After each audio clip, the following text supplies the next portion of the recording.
নমস্কার সকলকে। সদ্য মা হয়েছি। আমার সকালবেলার ঘুমটা ঠিক ভাঙে এই সুন্দর আওয়াজগুলো দিয়ে। আমার এই 5 মাসের বাচ্চাটি এই কথাগুলো বলে আমাকে ঘুম থেকে তোলে।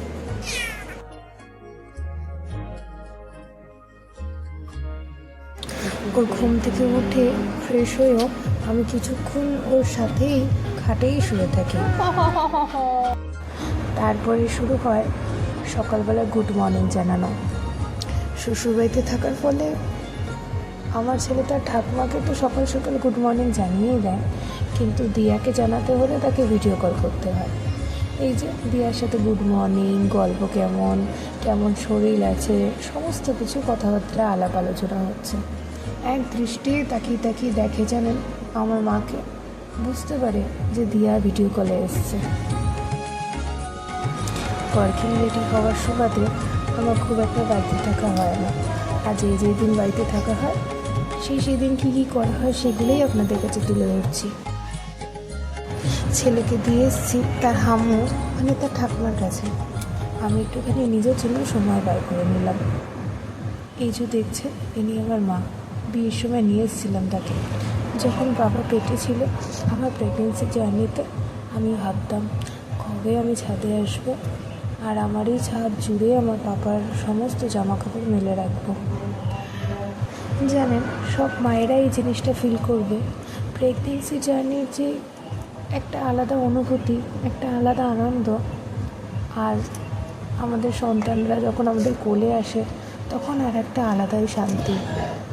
প্রেগনেন্সি জার্নিতে না সবসময় একটা কোথাও চিন্তা থাকে। বাচ্চা ভূমিষ্ঠ হওয়ার পরে যে তা চিন্তা থাকে না তা নয়।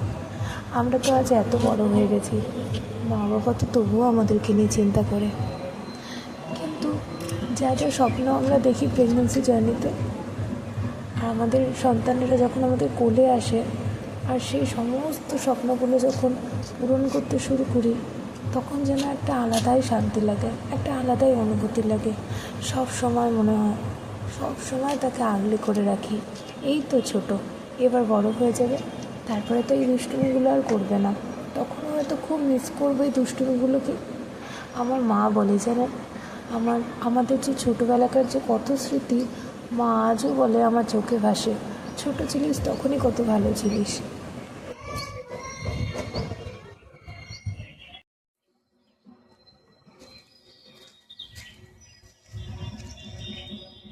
নিচে গিয়ে দেখি এবার বেটা আমার কি করছে। এই যে বেটার তখন তেল মালিশ চলছিল। স্নান টান করে তখন গুটিসুটি হয়ে আমার সাথে ওপরে এসে আমার সাথে খেলছে। ও ভারী ফোন ছিনেছে। কি করে ফোন ছিনল বুঝিয়ে উঠতে পারলাম না। এইটুকুনি পিচ্ছি ছেলেটা আমার খুব ভালোভাবে বোঝে কোথায় ফোন রয়েছে, কোথায় ভিডিও হচ্ছে। চলুন আজকে ভিডিওটা এখানেই থাকুক। সবাই ভালো থাকবেন। পরবর্তী ভিডিওতে আবার অনেক গল্প হবে। আজকে এখানেই শেষ হলো।